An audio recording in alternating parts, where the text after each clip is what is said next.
Hi, everyone. My name is Albert, one of the co-founders of VectorShift. Today, I'm super excited to actually launch a feature that we have been working on for months, agents in VectorShift. I'm going to walk you through what an agent is and how to use it in a VectorShift platform and walk through how to actually build one and utilize it with the other VectorShift features today. You can see on the left-hand side when you log in, a new agents tab. Let's go ahead and create a new agent. Now, what actually is an agent? I think a good analogy for an agent is kind of like an employee, right? Or an assistant. Now, think about onboarding a new employee. It's very similar to creating an agent in VectorShift. When you onboard a new employee, you have to give him or her instructions on what to actually do. That's kind of in parallel to the agent instructions. Second thing you have to do is you have to give this employee different access to different tools, right? Maybe sending an email, access to Google Drive, right? Access to data. And then you have to teach him or her actually what to do on the job. Maybe it's to write a blog. So you have to make a blog writing pipeline and give that access to this agent. How is this different from workflows or pipelines in VectorShift? Pipelines are very deterministic, right? You define what happens throughout the pipeline and it will run the exact same way every single time. Agents are able to take in very ambiguous instructions, kind of like how if you were to assign a task to an employee, right? If I was to say like send an email with a poem, right? You have to define what happens at each step in a workflow.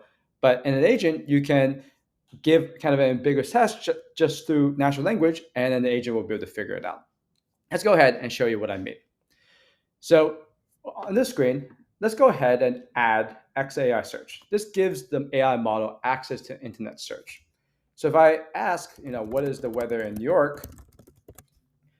This model, right, it's actually GPT 4.1 under the hood, will now know to actually use XAI search to call the internet, make a call and understand what the weather is. And it's going to call itself again to return what the weather is in New York. And it works automatically because the agent knows that this XAI search is used to search the web for information using XAI. And it'll recognize that's a useful thing to do when you get a question like, what is the weather in New York, right? And we know this is the case because just in general, these models don't have access to real-time information, so it must have used XAI to do this. Now, what if I want to give access to this agent some information? Now, I mentioned you have to give access to a knowledge base. Let's go ahead and select the knowledge base. Let's go ahead and create a new knowledge base.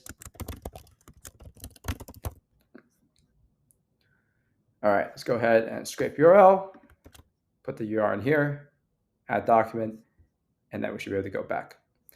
Now, in this case, I'm just giving it a tool description that says, use this to answer questions about VectorShift. Now, when I ask the agent, what is VectorShift? It will know not to use the XAI search. It will know to use the query knowledge base search. And what's going on under the hood is that the agent will automatically define the search query for the knowledge base, right? And put a query in here. It's going to fetch the data from the knowledge base. It's going to get the chunks returned. And then it's going to call itself again to present a good answer to the question, what is VectorShift? There we go. That's the answer. Now, let's go ahead and go deeper. What if I want the ability to send an email, right? Just like onboarding a new employee, you're going to give access to the employee to his or her email. Let's go ahead and click Gmail. My email is already connected. If you don't, you can just connect the email over here. And let's select the action. Select send email. So if I write, for example, send an email to my personal email with a sonnet, it's going to realize that it's going to either call the email tool, right? Because we pre-populated the to description for the send email action, create a send a new email. And then it's going to write up a sonnet, and then it's going to send it out via email by defining these fields, right? The to field, it's going to know it's coming from this text. It's going to make up a subject with AI. The body is the sonnet, and then there will be no attachments. Looks like it's sent. There we go. What is really cool with agents is that you can actually now leverage multi-hop steps, right? So for example, I can write like send an email to aom3455@gmail.com with the answer to the question, what is VectorShift? Now, as you can imagine, what the agent is going to do under the hood is that it's going to realize it needs to call the knowledge base first, pass a query to it, get the response back, write a summary to that question, and then call the email tool, fill out these parameters, and then send it out. And it just all works automatically. And what is really cool is that I think in the future of AI, right, more and more would just be done and, by just passing things to an LLM. You're still going to have to define things, the workflows, right, more complicated actions, etc., which you can also provide to the agents, which I'll show you next. But let's see how well it answers this question. There we go. Looks like there's an answer. Let's go back to my email. Looks like it did it. All right. Now, let's go ahead and do the final thing, which is adding a pipeline, giving access to a pipeline to an agent. Let's go ahead and create a new pipeline. In this case, let's use a blog writing pipeline. I'm going to make a pretty simple pipeline for this demonstration. I'm going to make more videos where I talk through, what kind of pipelines and more complicated situations to give to an agent. But let's just go ahead and give this input a name called topic, and this OpenAI node write a blog about topic, and use emojis so we can really understand whether or not this tool is actually used when we call from the agent. In VectorShift, you can use these double curly braces to reference other nodes. So we want to pass data from this topic to this LLM. So I use these double curly braces. I'm going to click topic, and I want the text from the topic node. All right, let's go ahead and pass this to the output. And let's go ahead and deploy this. Let's go back to the agent. And I'm going to give the tool description, use this to write blogs. And I'm going to write a blog about AI. Now, an agent should be able to do that out of the box, right? Or any LLM should be able to do this out of the box. But we're going to see if they actually used this blog writing pipeline, right? And we'll know that if there's a lot of emojis in this output. What's actually happening under the hood, just again, is that it's going to recognize that it needs to use this tool, right? Then, because the tool name is called topic, right? It understands that it needs to pass in the topic of the blog to this input. It's going to get the output back, and then the agent will proofread it again before sending it out. And looks like there's a lot of emojis in this blog, and it's used kind of this pipeline to do that. Just one final call out. We didn't really talk about the agent instructions. One thing that is, I think, advisable is that you give it some instruction on how to actually use these tools, right?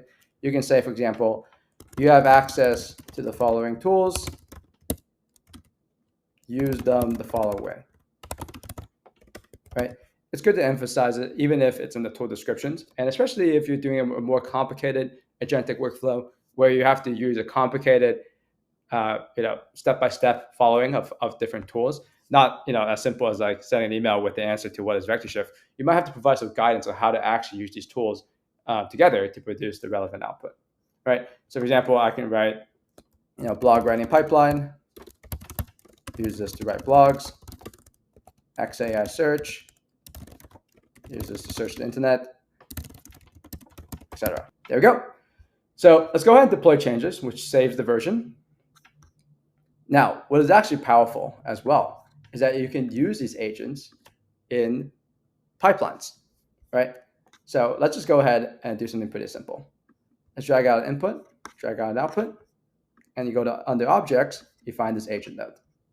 Let's go ahead and select the agent that we just created. So we can pass inputs to this agent, and you could do everything that you could do with other nodes of VectorShift. You could run list mode, etc. But let's go ahead and pass this data, and we want to send this data out to this output. Simple input-output pipeline. And you can build multi-agentic systems, right? All this way, right? By combining this with deterministic stacks and having some steps run by an agent, some steps run by an AI, LLM model, etc.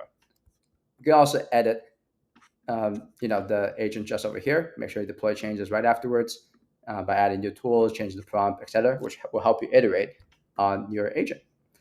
So if you can see here, you can just write hello, for example, and it will be able to answer just like a regular pipeline. All right.